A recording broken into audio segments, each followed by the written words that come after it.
Welcome to Today at Keeneland as we embark upon closing week here during this fantastic 2019 spring meeting. We've got an 8-race card ahead of us. I'm really in love with the late pick 4. We'll be getting to that in just a few moments. But Gabby Gaudet, Scott Hazelton with you as we have been throughout this entire meeting. Gabby, we've mentioned this before.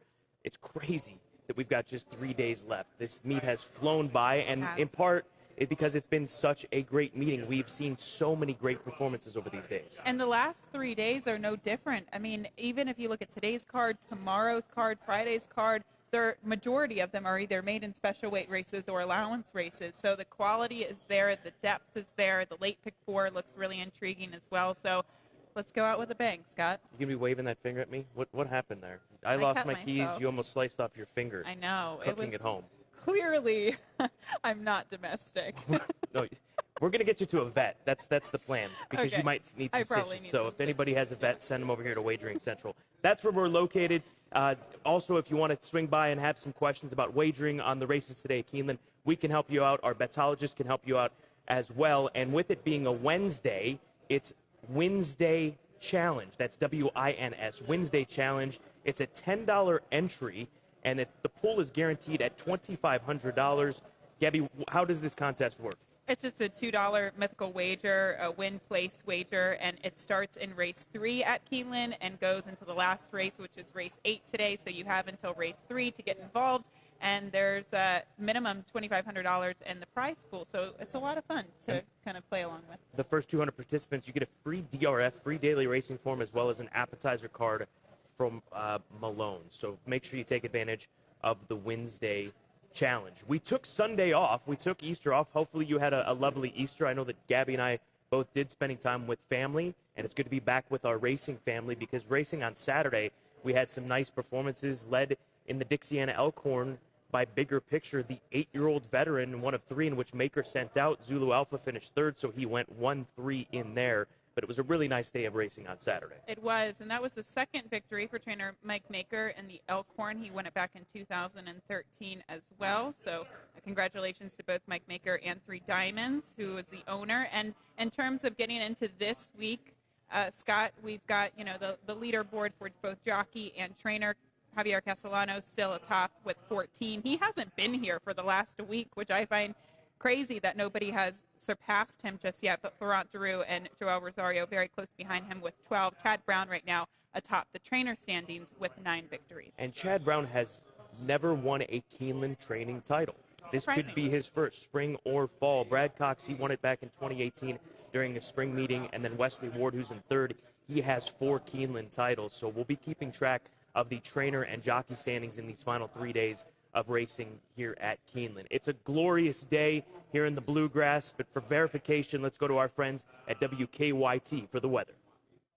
Hello, everyone. I'm meteorologist Jim Caldwell here in the First Alert Weather Center here at WKYT. And it looks like, as we are now in the final few days of this spring meet, we're about to get a little bit wetter with some chances of rain overall. But today, the forecast out there, temperatures are going to climb back into the 70s. Almost a little bit of a sticky feel, because I think the humidity comes up just a little bit. It's not that oppressive summer-like stuff, but you will notice it, I think, a little more. The best chance of rain will be toward the end of the day. That's when it becomes a little more organized. Now, there could be a scattered something go up a little earlier than that. Overall, though, I think it's a dry day out at the track. So, good luck to you, and have a fantastic day at the races. And we hope you join us out here trackside, on track, because like we will mention, only 3 race dates left before we wrap up this Keeneland spring meet. All right, time now for full card selections. And in the opener, we are right in line with each other, led by Cookies Are Good. I don't think we agree on any other race in the card, though. So hopefully we get the winner home in the opener. But beyond that, I mean, I go to the 7, or you go to the 7 in race 2. I go to the 5. We both use the 11 in race 3, totally all over the place in race 4. I mean, just look at that. And I say this often, but it just, is a perfect example of how deep the racing is and how many cases you can make for several different horses throughout each and every race today. It's a competitive card. It most certainly is. You know what we missed? I feel ashamed of myself again for like the 3rd time. Dollar Hot Dog Day. It's Dollar Hot Dog Day. I was going to mention it, but I didn't I talk about Dollar Hot Dog Day way too much. Well, that's your game. Myself. Till 2 o'clock. Dollar hot dogs till 2 o'clock. Also half-price beers at all concession stands. So that's the midweek lunch special that'll take place today as well as tomorrow. Social media, give us a follow at Keeneland on Twitter, at Keeneland on Facebook, at Keeneland on Instagram, or Insta, as the kids call it these days, right? You can't say Instagram. And then you can watch Today at Keeneland on TVG2 via the Watch TVG app, Roku, Amazon Fire TV, or Apple TV. That's what the kids call it. The kids are calling it Insta these days. Insta. At some point, it'll just be All right, move on to the featured race. Race number 8 to wrap up the card. An A other than allowance race going a mile and 1/16. You got an entry in here. They're sitting at 4-1. Factor this. Finds himself on the rail. He's also 4-1. But St. Denman, horse to the outside, is the 9-5 morning line favorite. This is a gelding that was entered on the 14th, but with the race coming off the turf, they scratch. And the fact that he worked since then, I think, is a very good sign. He worked on the 17th after scratching to get ready for this race. Yeah, he's definitely the horse to beat. And I love the fact that Luis Saez stays aboard because I really do think that he made the difference last time out. He just seems like a horse that needs to be put into the race early, and that's Luis Saez's MO. And let's go back to his race on March 22nd. This is a horse that I'm going to lead with in this spot. He sat just off the pace. He was into the race, as Gabby mentioned. He had a mid-draw. The one negative today is that he finds himself in post position number 10, but once he lays it down and kicks it in, I mean, Luis is simply just goes to the stick one time, and that's all he needs. It's just a quick reminder to keep after it, brother, and he does. The son of Denman with that Australian pedigree, he has been very good here in the United States. He won at Kentucky Downs, breaking his maiden in those high-level maiden allowance races, came back and actually was DQ'd and finished second in that race via disqualification. But that race came up live at Gulfstream. The third-place finisher comes back and breaks his maiden next time out. So Saez aboard, should have good early position. I think he'll be tough to beat in this featured event, race number 8, to close out the card. I do too, but because he's 9-5 on the morning line, I took a little bit of a slight go against with him. I mean, in the pick 4, I'm definitely using him, but my top pick is going to be the number 4, Fred's Twirling Candy for Nacho Correas. This horse has been facing, difficult company. Look at his race on the turf 2 starts back. The top 2 finishers came back to win. Prior to that, it was on the dirt, not his preferred surface. But I do think it finally all came together for him, although he did not win. But last time out, and we'll show you this race. It was at Gulfstream on the 23rd of February. Lemonist was the winner. This horse was 16-1 in the event. And he made the first move into a pace that seemingly kind of crumbled in front of him, which I find to be a very, very strong angle. This is a horse who I don't even know if he's best going the distance of a mile. I think he's slightly better. We've talked about how difficult a mile can be at Gulfstream. But he made the first move into the pace that collapsed, and the winner obviously closed from off of it. So I thought that was at least a little bit of a glimpse, Scott, to leading me to believe he's getting back to his back form. And those races would surely win. I mean, he was going against graded stakes type company before in the past. So Fred's Twirling Candy is going to be my top pick at 9-2. And trainer Ignacio Correas, the 4th, he's also got Fashion Decree in there, who was very flashy in debut at a price. So another one that I think you've got to consider in the featured 8th race to close out the card. But let's find out more about our favorite, St. Denman, who's drawn outside number 9, post 10 rather, in this spot through our man, Tom Leach. Trainer Brendan Walsh will saddle St. Denman in the allowance feature. Tell me about that win last time down at Gulfstream. He ran really well, Tom. He had been working very well since we stopped on him last year and gave him a break. He did really well for the break, so he'd been working well, and he confirmed it, I think, in his comeback run. So it was a little disappointing last week when they came off the grass and we had to scratch him, but we're glad we're going to get another shot at it again. You think he's improved significantly from last year? Absolutely, yeah. I think he showed that in his race. I didn't have him, fully wound up off of the layoff. I think he'll improve again from having that run. How about the 2 works here? They were good, they're dirt works, so he worked sufficiently well on the dirt, but, we were able to work him at Palmettos on the grass all the time, and he's a different horse on grass. Good luck with him. Thanks, Tom. It's Brendan Walsh. He'll saddle St. Denman in the allowance feature.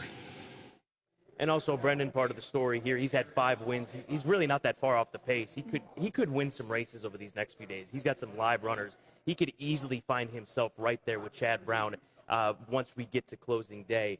But Brendan, he's one of the many stories between him, Ian Wilkes, and even Dallas Stewart. They've had some very strong meetings here at Keeneland. They have. And Brendan, I mean, he's strong throughout the year, but, as we can see it time and time again, this is kind of an ebb and flow type of industry. And right now, Brendan's horses are really, really running and doing well. So we wish him continued success to cap off the meet. Time now for our analysis of key races that Gabby and I get to choose from, pick and choose who we like, who we want to focus in on. And I start with race number 1. This is an optional 10 going 1 1/8 for horses that started for $5,000 or less over 2018 and 2019. And it's basically bringing back the top 3 finishers from April 7th, which was race number 2 in the slop. Strut the Ring, Pikachu, and Cookies Are Good. Now, it was Strut the Ring who got that victory on that day at 80 cents on the dollar. But today, I think tables are turned because of Cookies Are Good and the post position in which he gets today. He left from post position number 8. He was slow away from the starting gate, and he came running on late as we take you back to that second race on April 7th. He gets post position number 4 today, so he's not going to have to be forced as wide, and hopefully he can break a little sharper.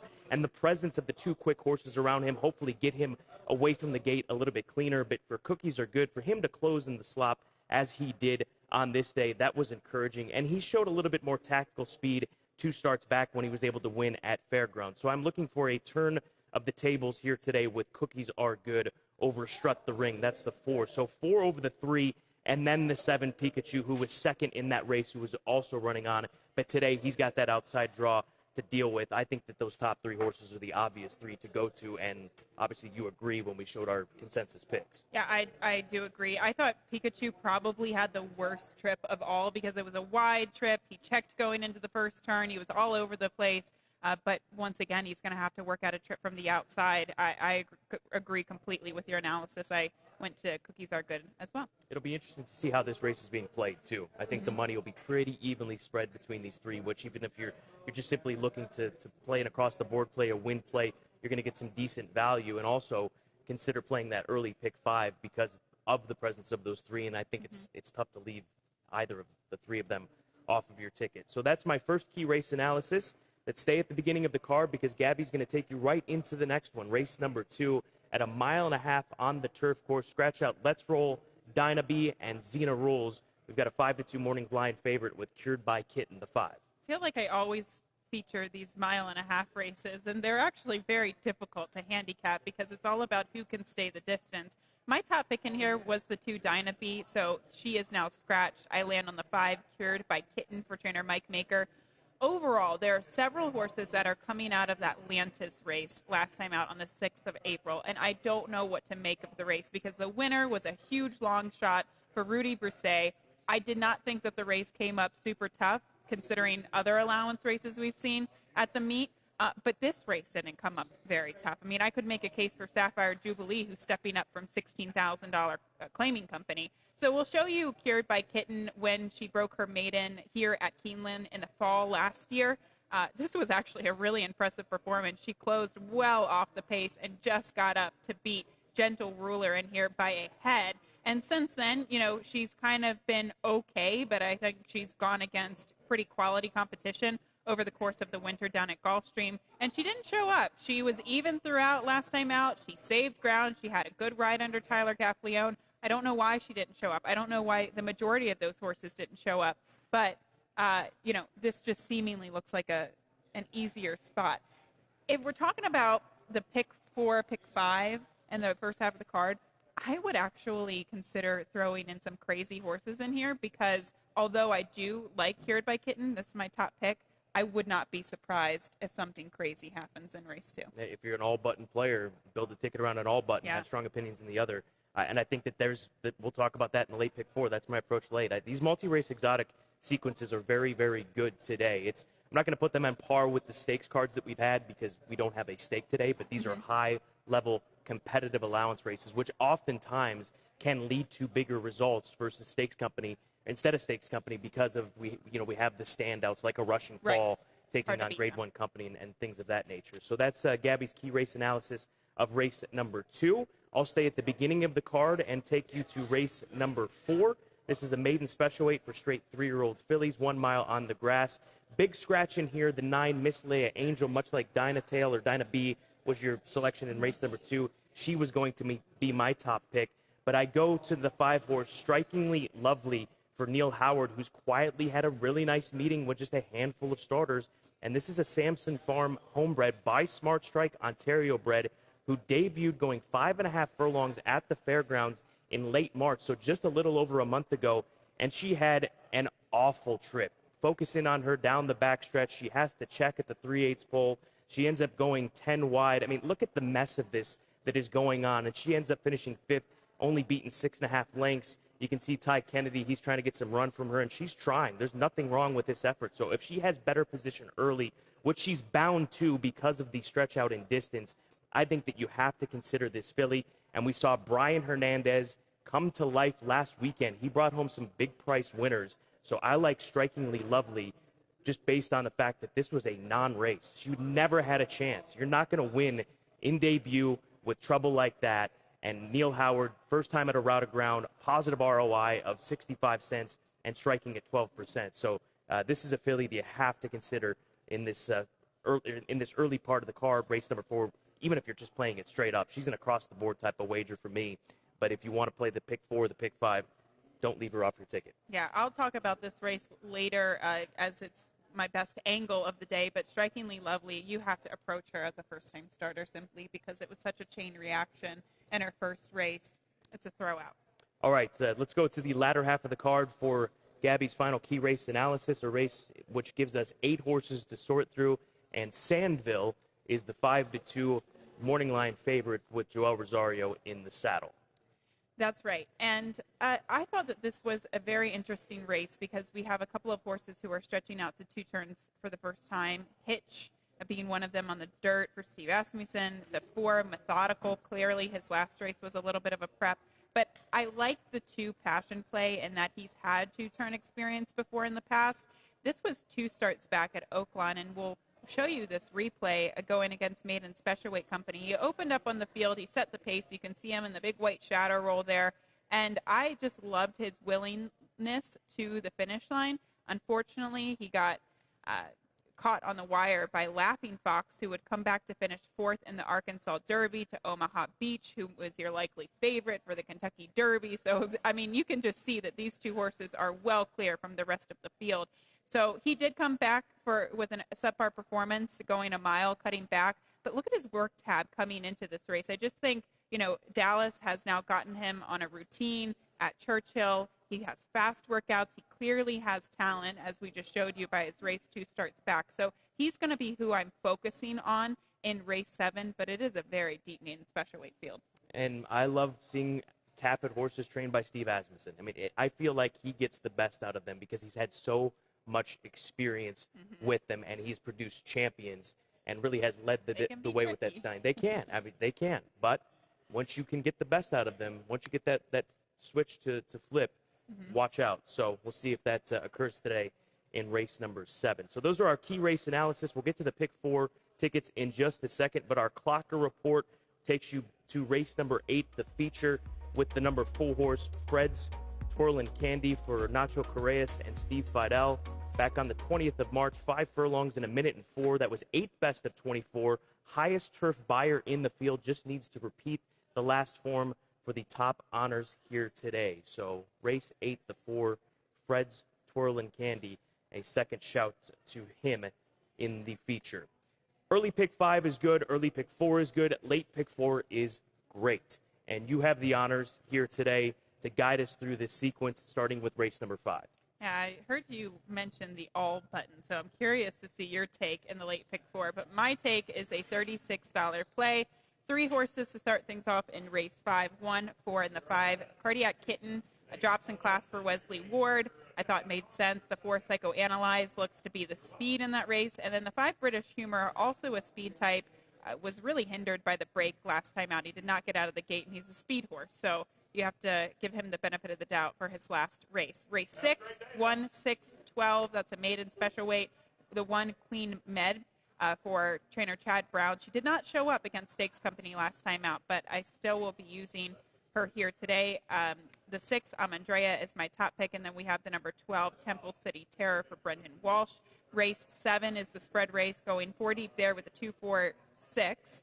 The 2 Passion Play is my top pick, but the 3 Hitch was that Asmussen horse that we were mentioning. The 4, Methodical, stretches out for Ben Colebrook, went against Honest Mischief, probably one of the most impressive maidens we've seen at the meet. And number 6, Sandville, looks like he's turned things around in his last 2 starts. Then we cap it off with the finale, just the 4 and the 9. The 4, Fred's Twirling Candy, my top pick. And then the 9, St. Denman, the favorite there for Brendan Walsh. $36 investment, race number 5. I'm going too deep to start things off in that 49 and Waters, a 2-claimer. The number 5 horse, British Humor for Brendan Walsh. This horse had no luck whatsoever coming away from the starting gate. The drop in class is going to wake him up as well, so consider him in this spot. And then the number 6 horse, Jerry's Pride and Joy for Eric Heitzman. He takes a drop in class. His last race is good enough to compete today against this 40 group. Race number 6, 9, and 12 in the maiden special weight. The 9 being Toscana for Brendan Walsh. Told you earlier that Brendan's got some live runners today. He could easily find himself at the top of the training standings here in the next couple of days. Toscana by Speightstown, trying turf for the first time and going a route of ground for the first time is the angle there. The 12-horse Temple City Terror, another one for Brendan Walsh. Either of his 3 races or her 3 races is good enough to win today. Would like to have had a better draw, but she's worked out trips from an outside draws. Just look 2 starts back when she broke from post position number 11. Race number 7, here's the all button. I truly have no idea. And that's what it comes down to. I mean, any one of these horses would not shock me. So I'm going to hit the all button. I have strong opinions in the first 2 legs. My top 3 selections in race number 7 are 4, 2, and 1, and it's getting creative, methodical, trying a distance of ground for the first time by Super Saver. But again, any one of these horses can win this race, and then we'll have some good coverage going into the featured nightcap with the 4, 5, and 9 led by St. Denman. Then you've got the full horse Fred's Twirling Candy, who we've talked a lot about, and then the other one for Ignacio Correas, the 4th, Andrew Rosen's Fashion Decree, who was so impressive in debut and came rolling on late at Tampa Bay Downs in mid-February to win at close to 8-1. So I would even say hit the all button in the nightcap, too, if you want to. I mean, if you have that kind of budget, that would be the suggestion. I really, really, really like this ticket, as well as this sequence to close out the card. And I don't think we're going to have really heavy favorites other than maybe Brendan's horse in the last race, right. St. Denman. I mean, other than that, I think we're probably going to be looking at lukewarm favorites. So even if the favorites win, I think it'll be a nice return. All right, what's your best angle of the day? We're going back mid-card, the unofficial midway point of the card, race number 4. That's right. This is a maiden special weight, a mile on the turf. Scott was mentioning the 5, Strikingly Lovely at 12-1. She had a treble trip in her debut for Neil Howard. But I go in a different direction to an 8-1 shot. She's probably going to be much lower than that, unfortunately, considering the scratch of the 9, Miss Leah Angel. And she's going to have to overcome that outside draw. It's not easy to win going the mile on the turf with an outside post, but the one scratch to her inside at least helps her. She now breaks out of post position number 10. And Miss Hannah Joe, it's first time for Rudy Brisset, Florent Giroux in the saddle, but you look back to her first race, Scott, and it was by far the toughest race, maiden race that any other horse comes out of. She went against the likes of Concrete Rose, who came back to win the Jessamine and the Florida Oaks at Tampa Bay over the course of the winter. Introduced, was second in a 2-year-old stake at Aqueduct. So, I mean, we've seen horses exit that race and be competitive at the stakes level and even graded stakes level throughout, even as a 3-year-old. So I love her pedigree. She's by More Than Ready. She's out of a nice mare, When Doves Fly, and now trained by Rudy Brisset. I really, really like her today just because I kind of think that the other horse in here for Jorge Abreu, the 6, Miss Bauer, will get bet because she is coming out of a maiden race at Saratoga, but it was by far much easier than the maiden race that the outside filly runs out of. So she's going to be kind of my play of the day. I think you could make some money with a win place bet, a win place show bet. Across the board in race number 4, the 11. Let's go back to race number 5. Start of the late pick 4. Just a reminder there. British Humor referenced the start of this race, or the start that this horse had in his last race. He's the 5-2 Morning Line favorite. Just had no luck whatsoever. And can we go ahead and roll the head on for this horse on April 5th, if we can? Watch him from this outside draw. I mean, just things go as poorly as they possibly can. He gets sideswiped, and then he's back behind horses. He's arguably in over his head to begin with, and that's it. I mean, beaten 18 lengths. Jimmy's, not going to get after this horse. There's no business to. and that's the end game. So the fact that Brendan wheels him back quickly goes to show you that the horse is doing fine. He takes the drop down in class, and even if you want to take it further, 2 starts back, he was beaten by Uno Mas Modelo, a horse that's a stakes horse. So, and he wasn't beaten all that far. So a better break today, better result for British Humor in race number 5. I like it. Tom Leach's pick of the day. Race number 4 is where he takes us, and he'll be focusing in on an 8-1 shot, the number 8 horse. That is Angel Number for Ian Wilkes. Lasix for the first time. She gets a second opportunity in her career. She was 65-1 first time out. And Tom's angles, Wilkes' runners often improve in their second starts. And 2 solid works since the dismal debut, and those have come over at Churchill Downs, going a half a mile over off tracks, 48-4, and then most recently worked a bullet 4 furlongs in 47-4, best of 7 on April 19th. So consider her at a price of 8-1. I think we'll see the winner of the race back against Allowance Company tomorrow too. So that was definitely a strong race. So don't forget about the Wednesday challenge. Come by here to Wagering Central, and $10 will get you into a $2,500 guaranteed pool where you're placing $2 win place wagers, mythical win place wagers on races 3 through 8. So that contest will close at post time for race number 3, or once race number 3 goes off. So you got plenty of time to head over here. And also midweek lunch special, $1 hot dogs, half price beer at all concession stands throughout the grandstand at Keeneland. That goes until 2 o'clock. For Tom Leach, Gabby Gaudette, I'm Scott Hazelton. Closing week starts today. 3 race days left. Enjoy your Wednesday here at Keeneland.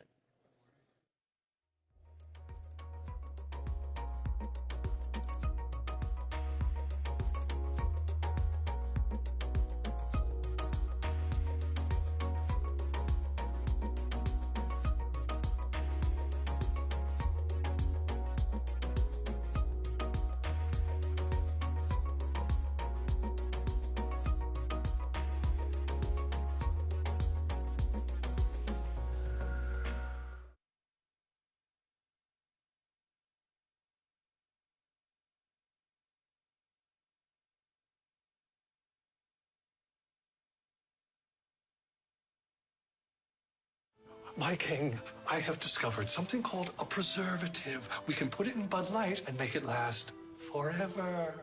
Wait, why would I want it to last forever if I'm gonna drink it now? Start again. Imagine you wanted to wait a year. A year? It won't be cold in a year. Are you all right? Okay. I could be dead in a year, right? Yes, my king, you'll definitely be dead in a year. Maybe sooner. Thank you. I think I'll drink it now. Year-old beer. It's madness. Bud Light. No corn syrup, no preservatives, and no artificial flavors. We're here at Toyota Motor Manufacturing, Kentucky. This is Toyota's largest manufacturing facility in the world. Let's go take a look. Come on. Toyota has invested over $8 billion in this plant alone, producing over 11 million vehicles. It's all part of Toyota's commitment to the beautiful state of Kentucky. Helping to create jobs for nearly 25,000 people. You gotta love that. Toyota Camry, built in the USA. Toyota, let's go places.